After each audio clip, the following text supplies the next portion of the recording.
Hello everyone. Vinod chemistry club में आपका स्वागत है। मैं विनोद कुमार जांगिड़ आज फिर से हाजिर हूँ एक नई वीडियो के साथ। तो स्टूडेंट्स, हमने मोनोसैकराइड्स को कंप्लीट पढ़ लिया था। मोनोसैकराइड्स के बाद में आज हम पढ़ेंगे डाइसैकराइड, और डाइसैकराइड में सबसे पहले पढ़ेंगे सुक्रोज को। ठीक है, डाइसैकराइड में सुक्रोज, माल्टोज और लैक्टोज, ये तीन चीज़ें हैं। तो हम सुक्रोज को पहले पढ़ेंगे, फिर माल्टोज को, फिर लैक्टोज को पढ़ेंगे। तो मोनोसैकराइड में हमने पढ़ा था कि ग्लूकोज और फ्रक्टोज होते हैं परिवर्ती ध्रुवण घूर्णन दर्शाते हैं। तो हम इससे पहले परिवर्ती ध्रुवण घूर्णन के बारे में पढ़ेंगे कि परिवर्ती ध्रुवण घूर्णन होता क्या है। ठीक है, परिवर्ती ध्रुवण घूर्णन, ध्रुवण घूर्णन का मतलब तो यही होता है कि जो भी कार्बनिक पदार्थ होते हैं वो पीपीएल के तल को, यानी प्रकाशिक, जो समतल ध्रुवित प्रकाशिक तल है, उसको अगर दाईं ओर या बाईं ओर घुमाते हैं तो उन्हें ध्रुवण घूर्णक बोला जाता है, या वो ध्रुवण घूर्णन दर्शाने वाले पदार्थ होते हैं। लेकिन परिवर्ती ध्रुवण घूर्णन यानी उन पदार्थों का जो ध्रुवण घूर्णन होता है दाईं ओर या बाईं ओर जिधर भी होता है, वो समय के साथ घटता है या बढ़ता है उन पदार्थों के विलयनों का, तो उसे ही हम क्या कहेंगे, परिवर्ती ध्रुवण घूर्णन कहेंगे। तो यहाँ पे हम परिवर्ती ध्रुवण घूर्णन के बारे में पढ़ेंगे।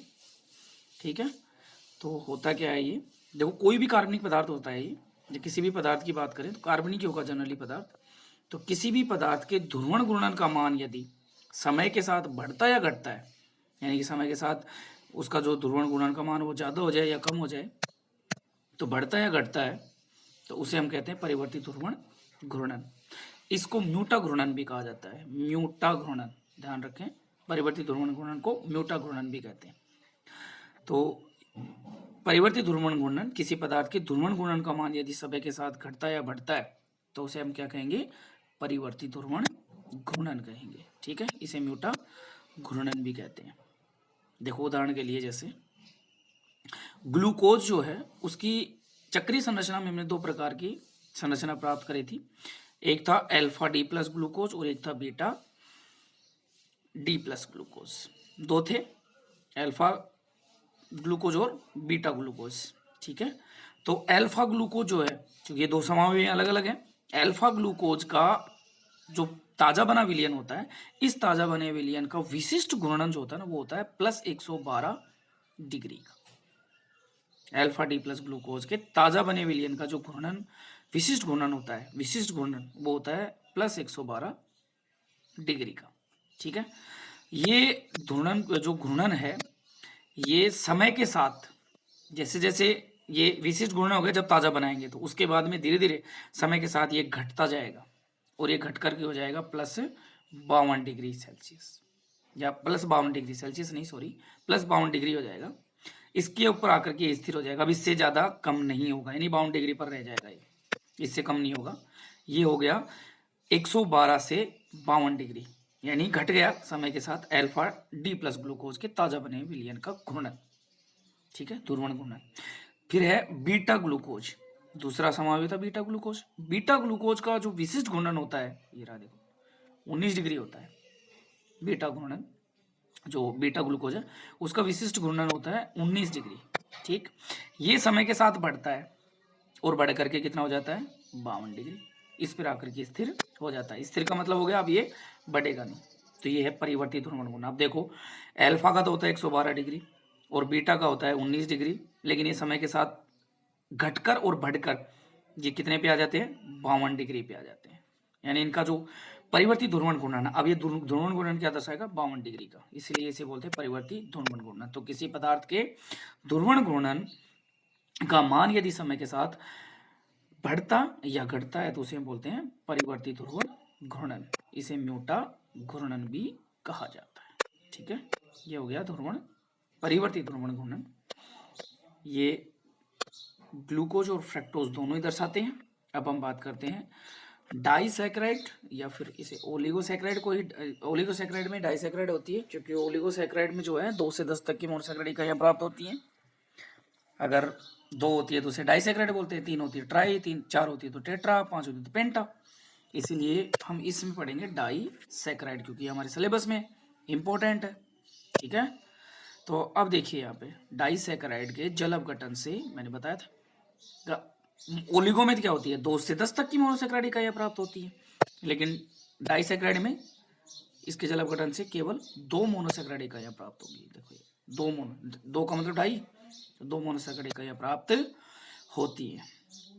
ये दोनों इकाइयां जो प्राप्त हुई है मोनोसैकेराइड की, ये दोनों इकाइयां समान या असमान हो सकती हैं। समान हो सकती हैं या अलग अलग हो सकती हैं, है ना। किसी डाइसैकेराइड में समान दोनों मोनोसैकेराइड इकाइयां प्राप्त होंगी, किसी में अलग अलग भी होंगी, तो समान या असमान हो सकती हैं।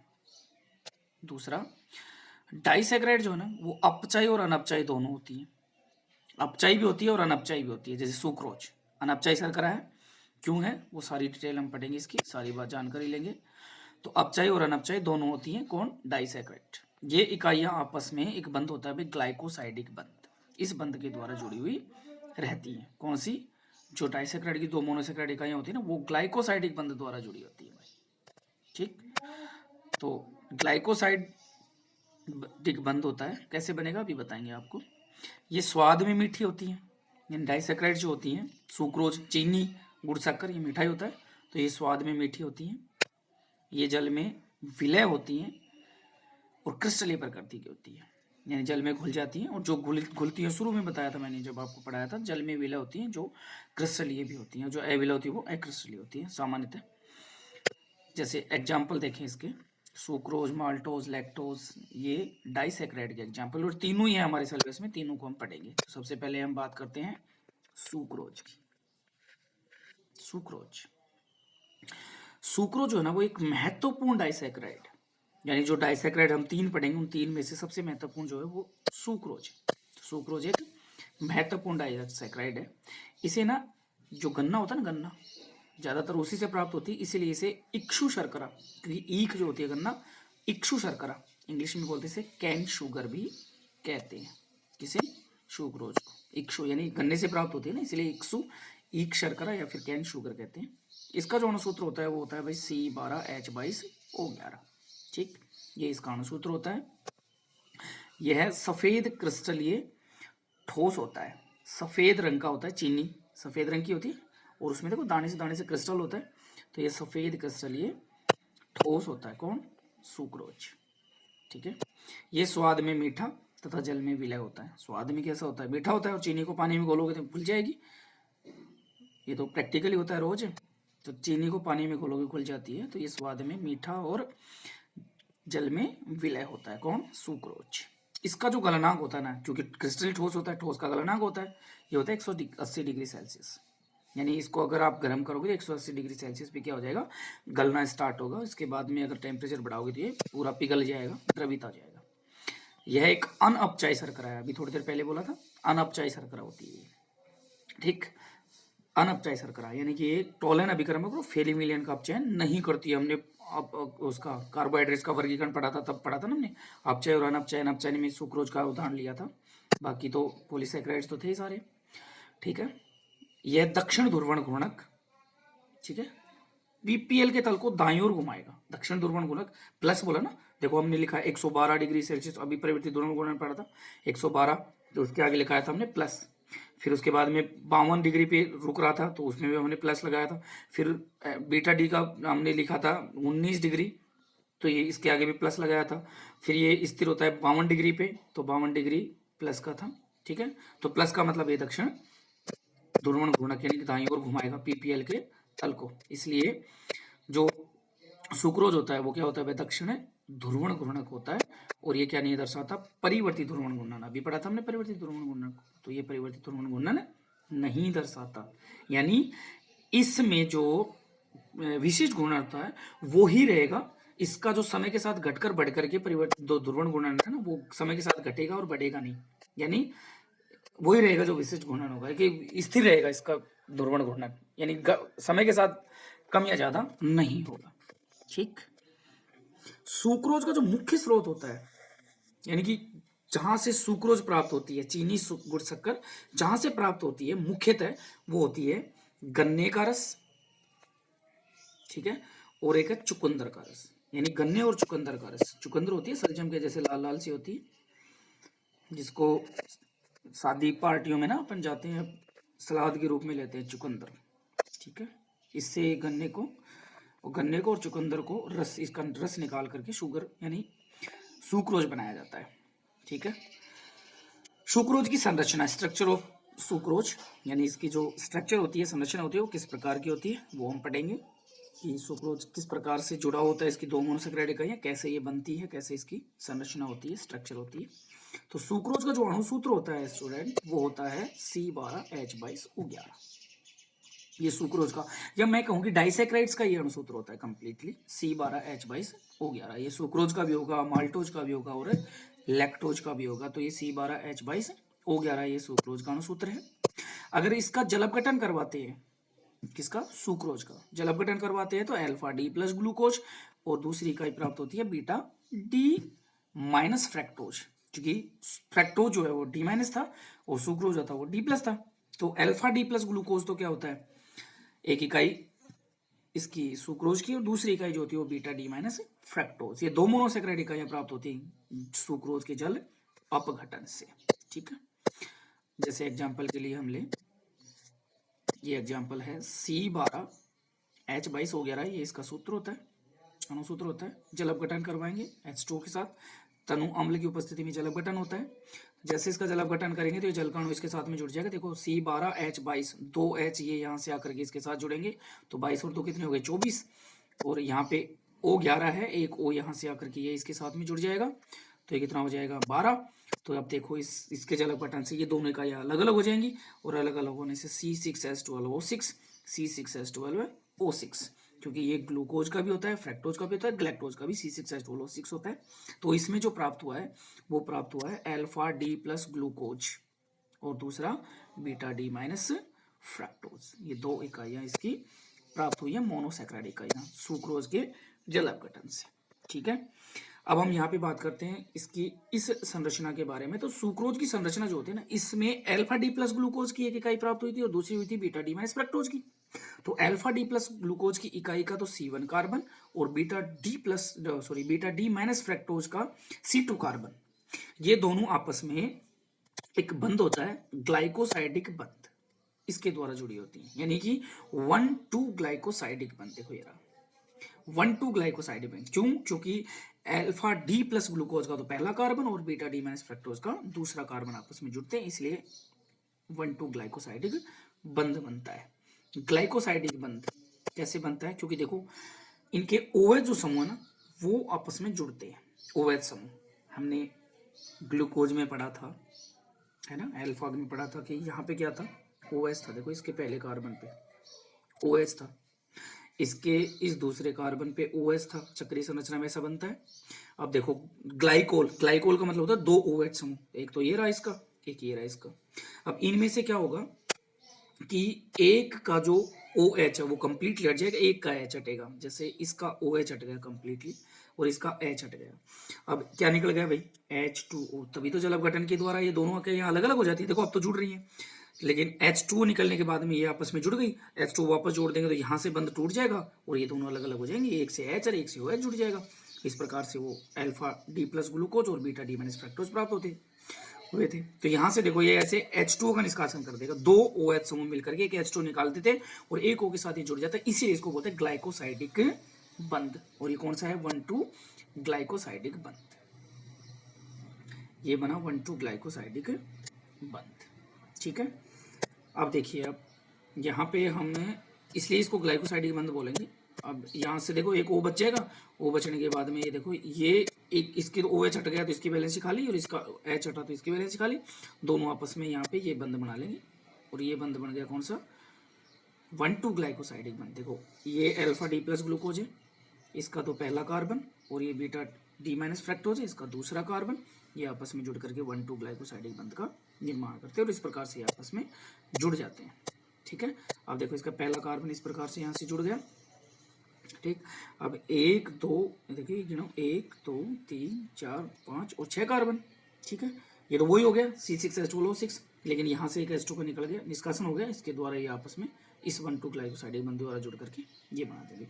तो हमें वो चक्रीय जो संरचना थी ना वो याद रखनी है यहाँ पे ग्लूकोज और फ्रैक्टोज की। देखो ये रही ये चक्रीय संरचना ये बन रही है, फिर इस चक्रीय संरचना से ये 1,2 ग्लाइकोसाइडिक बंध द्वारा आपस में जुड़ जाते हैं और ये बन गई सुक्रोज की संरचना। ठीक है, ये होगी सुक्रोज की संरचना। ठीक, अब हम पढ़ेंगे सुक्रोज की हावर्थ संरचना इंपॉर्टेंट है, क्योंकि हावर्थ संरचनाएं सभी की इंपॉर्टेंट रहेंगी, ध्यान रखें, क्योंकि अब की बार 2021 में चांस बन रहा है हावर्थ संरचना का, क्योंकि 20 में तो आई नहीं हावर्थ संरचना, अब 21 में आने की बहुत बहुत ज़्यादा संभावनाएं हैं। तो हावर्थ संरचनाएं अच्छी तरह से याद रखनी है आप लोगों को, ये बड़ी इंपॉर्टेंट है, वेरी इंपॉर्टेंट हावर्थ संरचना। देखो अब इसकी जो चक्रीय संरचना उसी की हावर्थ संरचना बनेगी, तो ये निम्न प्रकार की होती है। देखो सबसे पहले तो हम बात करते हैं अल्फा डी प्लस ग्लूकोज की। अब आपको अल्फा डी प्लस ग्लूकोज की हावर्थ संरचना याद करनी, जो पहले हमने ग्लूकोज की हावर्थ संरचना में पढ़ा था। देखो अल्फा डी प्लस ग्लूकोज के लिए पढ़ा था हमने, H नीचे OH था, ठीक, फिर HOH, ठीक, फिर OH तीसरे कार्बन पे, फिर HOH चौथे कार्बन पे, फिर पांचवें कार्बन का जो O है वो यहाँ पे देखो ये चक्रीय संरचना में बन रहा है, और फिर छठे कार्बन वाला CH2OH वो है बाहर है। तो ऐसे ये हो गई अल्फा डी प्लस ग्लूकोज की हावर्थ संरचना। अब इसका ये OH जो अभी बंध बनाया था अपन ने, ये OH और इसका एक ये OH, ये दोनों आपस में ग्लाइकोसाइडिक बंध बना लेंगे। अब देखो बीटा डी माइनस फ्रैक्टोज की जो हावर्थ संरचना पढ़ी थी हमने, वो कुछ इस प्रकार से पढ़ी थी, हमने इसको चेंज किया है थोड़ा सा। देखो यहाँ जो H है ना, यहाँ पे था CH2OH, ये यहाँ पे था CH2OH, ठीक है, और ऊपर ये जो नीचे जा रहा है ना, ये CH2OH ये ऊपर की तरफ था और H नीचे की तरफ था, ठीक, ये पहला कार्बन, ये पहला कार्बन था, ये दूसरा था और ये तीसरा था, ठीक है, ये तीसरा था। अब इस तीसरे कार्बन पे देखो यहाँ पे इधर, अब ये ऐसे कैसे चेंज हो गया, और ये वाला जो था ना, ये वाला, ये इधर जाकर के ये बिल्कुल ऐसे कैसे था, नीचे एस था, तो इसको चेंज किया है हमने। अब इसमें चेंज किया है, तो हमने क्या चेंज किया है, देखो इसमें हमने जो चेंज किया है वो इधर वाला जो विन्यास है वो इधर लाया है, और इधर वाला विन्यास इधर लाया है। तो ये वाला जो है ना, ये पहला कार्बन इधर गया, ये इधर आया, तो इसके जैसा विन्यास में हो गया ये, ठीक है, और ये इधर वाला जो है ना वो इधर आया, तो इसके जैसे विन्यास में हो गया। अब देखो जब ये पहला कार्बन हो जाएगा और ये दूसरा कार्बन है, देखो ये रहा दूसरा कार्बन, तो यहाँ पे ये तीसरा कार्बन होगा, तीसरे कार्बन पे OH बाईं ओर है, नहीं ऊपर की ओर है, नीचे की ओर, इस प्रकार से हो गई।